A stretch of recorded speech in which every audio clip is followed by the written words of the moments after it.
ದೇಶಪಾಂಡೆ ಅವ್ರೇನು ಹೇಳಿದ ತಪ್ಪೇನು ಹೇಳಿಲ್ಲ. ನಾನು ಸೀನಿಯರ್ ಇದ್ದೀನಪ್ಪ, ಹಂಗೇನಾದರೂ ಸಿದ್ದರಾಮಯ್ಯನವರೇ ಸಲಹೆ ಕೊಟ್ಟರೆ ಅವರೇ ನನ್ನನ್ನು ಮಾಡಿದರೆ ಆಗ್ತೀನಿ ಅನ್ನೋದು ಮಾತಾಡಿದರೆ ಹೀ ಈಸ್ ರೈಟ್, ಅವ್ರು ತಪ್ಪಿಲ್ಲ. ಇನ್ನು ಸತೀಶ್ ಜಾರಕಿಹೊಳಿ ನನಗೂ ಆಗಿಲ್ರಿ ಅಂತ ಆಸೆ ಪಟ್ಟಿದ್ದಾರೆ, ಅವ್ರದ್ದು ತಪ್ಪಿಲ್ಲ. MB ಪಾಟೀಲ್ ಹೇಳಿದ್ದಾರೆ, ತಪ್ಪೇನಿಲ್ಲ. ಯಾರು ಬೇಕಾದ್ರೂ ರಾಜ್ಯದ ಮುಖ್ಯಮಂತ್ರಿ ಆಗಬಹುದು, ಆಗೋದ್ರ ಬಗ್ಗೆ ವ್ಯತ್ಯಾಸ. ಈಗ ನಾನು ಇದ್ದೀನಪ್ಪ, ನಾನು ಯಾಕೆ ಆಗಬಾರ್ದು? ಅಲ್ಲ, ಆದರೆ ನಾನು ನಿಮಗೆ ಕೇಳ್ತಿದ್ದೀನಿ, ಯಾಕೆ ಆಗಬಾರ್ದು?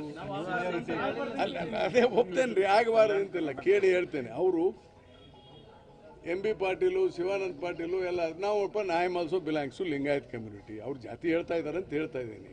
ಹಂಗಂದ್ರೆ ಲಿಂಗಾಯತರು MLAಗಳ ಪೈಕಿ ಸೀನಿಯರ್ ಇರೋದು ನಾನು BR ಪಾಟೀಲ್ ಮಾತ್ರ ಈಗ ಸದ್ಯಕ್ಕೆ.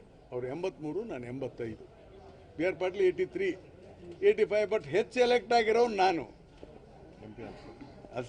MP ಹಿಡ್ದಾಗ ಹೇಳ್ತೀನಿ. ಹೀಗಾಗಿ ನಾನು ಒಂದು 8 ಸಲ ಎಲೆಕ್ಟ್ ಆಗಿದ್ದೇನೆ. ಹೀಗಾಗಿ ನಾನು ಆಗಬಾರ್ದು ಅಂತ ಏನಿಲ್ಲ. ಈಗ ಎಲ್ಲರೂ ಹೈದರಾಬಾದ್ ಕರ್ನಾಟಕದಲ್ಲಿ ಹೈಯೆಸ್ಟ್ ಎಲೆಕ್ಟ್ ಆಗಿರೋ ನಾನು. ಏನ್ರಿ ಅದಕ್ಕೆ ನನಗೇನು CM ಈಗ ನಮ್ಮ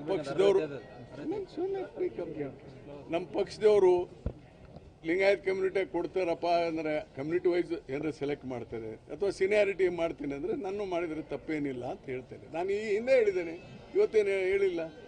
ನನಗೇನು ಹೇಳೋಕ್ಕೇನು ಮುಜುಗುರ ಇಲ್ಲ ಅಮಾಂಗ್ ಲಿಂಗಾಯತ್.